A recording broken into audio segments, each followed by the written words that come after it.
Assalamualaikum warahmatullahi wabarakatuh. Perkenalkan, kami dari kelompok 1, mata kuliah Hukum Agraria dari Fakultas Hukum Universitas Pembangunan Nasional Veteran Jakarta. Pada video kali ini, kami berkesempatan untuk menjelaskan tentang pendaftaran tanah. Yang pertama, kita akan membahas tentang latar belakang dari pendaftaran tanah itu sendiri. Pendaftaran tanah itu sendiri pada hakikatnya ditetapkan dalam pasal 19 UU PA atau Undang-Undang Pokok Hukum Agraria, yakni diselenggarakan dalam rangka menjamin kepastian hukum di bidang pertanahan atau kadaster atau legal kadaster. Kemudian pada 8 Juli 1997 ditetapkan melalui Peraturan Pemerintah Nomor 24 Tahun 97 tentang pendaftaran tanah yang menggantikan PP nomor 10 tahun 1961, yaitu karena selama 30 tahun dirasa belum cukup memberikan hasil yang memuaskan. PP nomor 24 tahun 1997 untuk menjawab kebutuhan akan dukungan berupa jaminan kepastian hukum di bidang pertanahan, yaitu pertama memerlukan tersedianya perangkat hukum yang tertulis, lengkap, dan jelas yang dilaksanakan secara konsisten sesuai isi UU PA. Untuk menghadapi kasus konkret pendaftaran tanah diperlukan bagi para pemegang hak atas tanah untuk pembuktian atas haknya, seperti calon pembeli dan calon kreditor, untuk memperoleh keterangan yang diperlukan mengenai tanah objek perbuatan hukum tersebut. Kemudian, tanah merupakan faktor ekonomi dan memiliki nilai strategis dan ekonomi, baik sosial, politik, atau kultur. Tanah tidak dapat dipisahkan dengan kehidupan masyarakat dari dulu sampai sekarang. Kebutuhan manusia terhadap tanah semakin tahun semakin meningkat. Hal tersebut disebabkan semakin bertambahnya jumlah penduduk yang semakin tinggi. Di samping itu, tanah adalah aset berharga yang dimiliki oleh negara.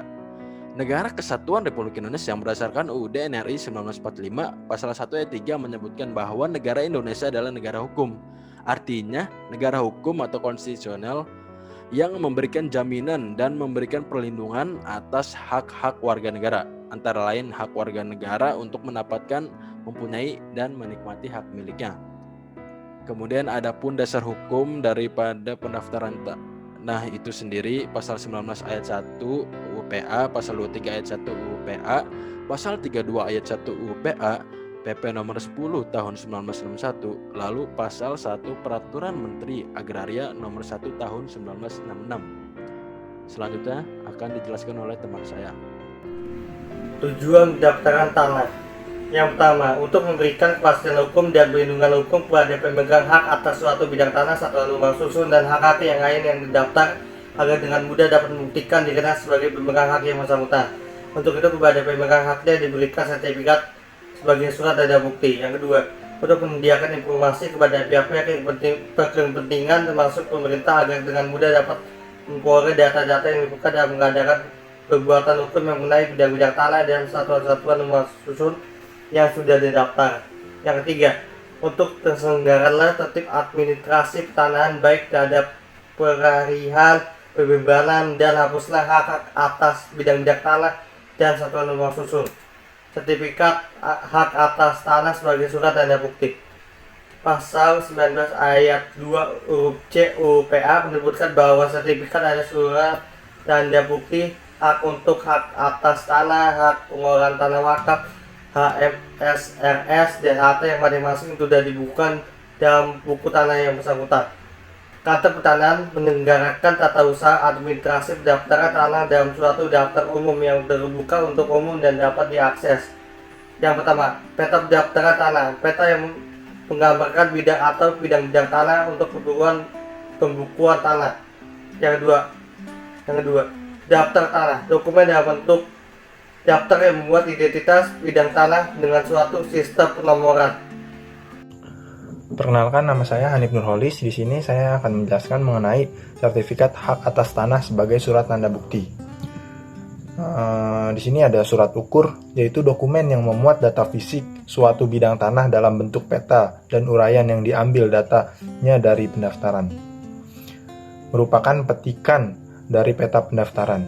Data fisik adalah keterangan tentang letak, batas dan luas bidang tanah dan SRS yang sudah terdaftar, termasuk adanya bangunan atau bagian bangunan di atasnya.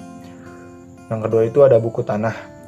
Itu dokumen yang memuat data yuridis suatu bidang tanah dan SRS yang terdaftar terkait status hukumnya, pemegang haknya, dan pihak lain, serta beban-beban lain yang membebankannya. Selanjutnya ada daftar nama, yaitu dokumen dalam bentuk daftar yang memuat keterangan penguasaan tanah dengan suatu hak atas tanah oleh perorangan atau badan hukum. Di sini tidak terbuka untuk umum untuk menghindari penyalahgunaan. Selanjutnya sertifikat. Di dalam sertifikat itu ada buku tanah dan surat ukur. Rumusan pendaftaran tanah. Pasal 1 PP nomor 24 tahun 1997 tentang pendaftaran tanah. Pendaftaran tanah adalah serangkaian kegiatan yang dilakukan oleh pemerintah secara terus-menerus, berkesinambungan dan teratur, meliputi pengumpulan, pembukuan, dan penyajian serta pemeliharaan data fisik dan data yuridis dalam bentuk peta dan daftar mengenai bidang-bidang tanah dan satuan rumah susun, termasuk pemberian sertifikat sebagai surat tanda bukti haknya bagi bidang-bidang tanah yang sudah ada haknya dan hak milik atas satuan rusun serta hak-hak tertentu yang membebaninya. Assalamualaikum warahmatullahi wabarakatuh. Perkenalkan, nama saya Albert Gregorius dengan NIM 19106111149. Pada kesempatan kali ini saya ingin menjelaskan pelaksanaan pendaftaran tanah untuk pertama kali. Pendaftaran tanah untuk pertama kali itu dibagi menjadi dua, yaitu secara sistematik dan sporadik. Pada video kali ini saya ingin menjelaskan secara sistematik, yaitu kegiatan pendaftaran tanah untuk pertama kali yang dilakukan secara serentak meliputi semua objek pendaftaran tanah yang belum didaftar dalam wilayah atau bagian wilayah suatu desa atau kelurahan. Pendaftaran tanah ini diselenggarakan atas prakarsa pemerintah berdasarkan pada suatu rencana kerja jangka panjang serta dilaksanakan di wilayah-wilayah yang ditetapkan Menteri Agraria atau KBPN. Dalam hal suatu desa atau kelurahan belum ditetapkan sebagai wilayah pendaftaran tanah secara sistematik, pendaftarannya dilaksanakan melalui pendaftaran tanah secara sporadik. Sekian video dari saya, terima kasih. Assalamualaikum warahmatullahi wabarakatuh. Perkenalkan, nama saya Joel Timothy, NIM 17106111172. Pada kesempatan kali ini saya ingin membahas materi mengenai cara pendaftaran tanah untuk pertama kalinya berdasarkan pasal 13 Peraturan Pemerintah nomor 24 tahun 1997 tentang pendaftaran tanah. Saya mendapat bagian untuk menjelaskan pendaftaran tanah secara sporadik. Pendaftaran tanah secara sporadik yaitu kegiatan pendaftaran tanah untuk pertama kali mengenai satu atau beberapa objek pendaftaran tanah, baik secara individu ataupun massal, dilaksanakan atas permintaan yang berkepentingan, yaitu pihak yang berhak atas objek pendaftaran tanah yang bersangkutan atau kuasanya. Dapat disimpulkan bahwa pendaftaran tanah secara sporadik dilaksanakan secara inisiatif dari pemohon dengan datang ke kantor BPN atau pertanahan baik kota atau kabupaten tergantung wilayah tanah tersebut berada.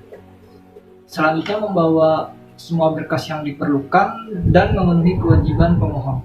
Di sini saya akan menjelaskan tentang kegiatan pemeliharaan data pendaftaran tanah. Kegiatan pemeliharaan data pendaftaran tanah adalah kegiatan yang menyesuaikan data fisik maupun data yuridis tentang peta pendaftaran, daftar tanah, maupun sertifikat yang akan berubah kemudian harinya. Hal ini diakibatkan adanya beralihnya maupun dibebaninya maupun perubahan nama atas pemilik tanah yang sudah terdaftar ataupun terjadinya suatu pemisahan maupun bertambahnya luas tanah atau penjualan tanah. Kegiatan pendaftaran tanah ini sesuai dengan asas pemutahiran pendaftaran yang terjadi di kantor pendaftaran tanah. Terima kasih.